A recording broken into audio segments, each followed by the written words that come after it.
Hello friends, जैसा कि आप लोग सब जानते हैं कि हमने एस्टेट फिज़िक्स लेवल 3 की PYQs की एक सीरीज़ चला रखी है, जिसमें कि हम अब तक कुछ क्वेश्चंस डाल चुके हैं।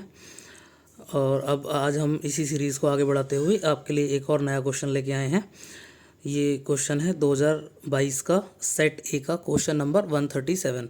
तो आइए देखते हैं इस क्वेश्चन में हमसे क्या पूछा गया है। तो a particle of mass 20 gram is thrown vertically upwards with a speed of 10 meter per second. The work done by the force of gravity during the time the particle goes up will be। चार options आपको दिए हुए हैं। तो इस question में ये बोला गया है कि हमने एक पार्टिकल को जिसका कि मास 20 ग्राम है ऊपर की तरफ प्रोजेक्ट किया गया है स्पीड 10 मीटर पर सेकेंड से। तो जब तक पार्टिकल हवा में ऊपर की तरफ ट्रैवल कर रहा है तो उसके ऊपर जो फोर्स लग रही है वो कितना वर्क डन करेगी, जो फोर्स ऑफ ग्रेविटी लग रही है वो कितना वर्क डन करेगी उस पार्टिकल पे। तो आइए देखते हैं। तो जैसा कि हम सब जानते हैं कि work done by force is given by F dot S, that is F S cos theta. Here theta is the angle between the force and the displacement vector.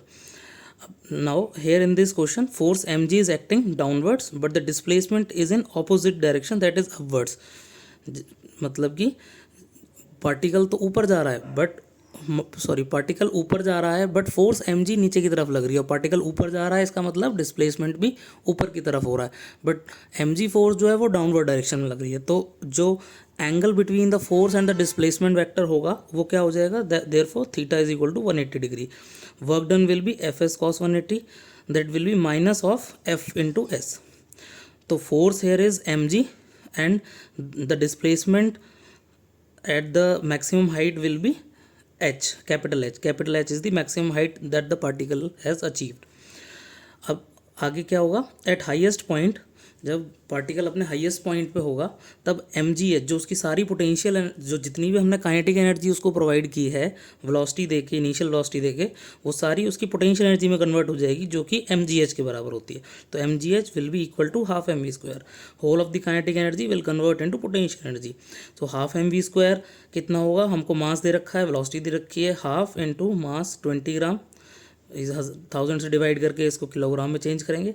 Velocity दे रखी है 10, इसका स्क्वायर करेंगे, इसको कैलकुलेट करेंगे तो हमारा answer आएगा 1 joule. अब क्योंकि वर्क डन हमारा माइनस mgh था, mgh हाफ mv स्क्वायर के बराबर था, तो work done minus half mv square के बराबर हो जाएगा, that is minus 1 joule. So option C is correct. तो आप लोगों को हमारा सोल्यूशन पसंद आया हो तो हम लोगों को हमारे चैनल को सपोर्ट करें, वीडियो को लाइक करें, शेयर करें और इस पर ज़्यादा से ज़्यादा कमेंट करें। Thank you.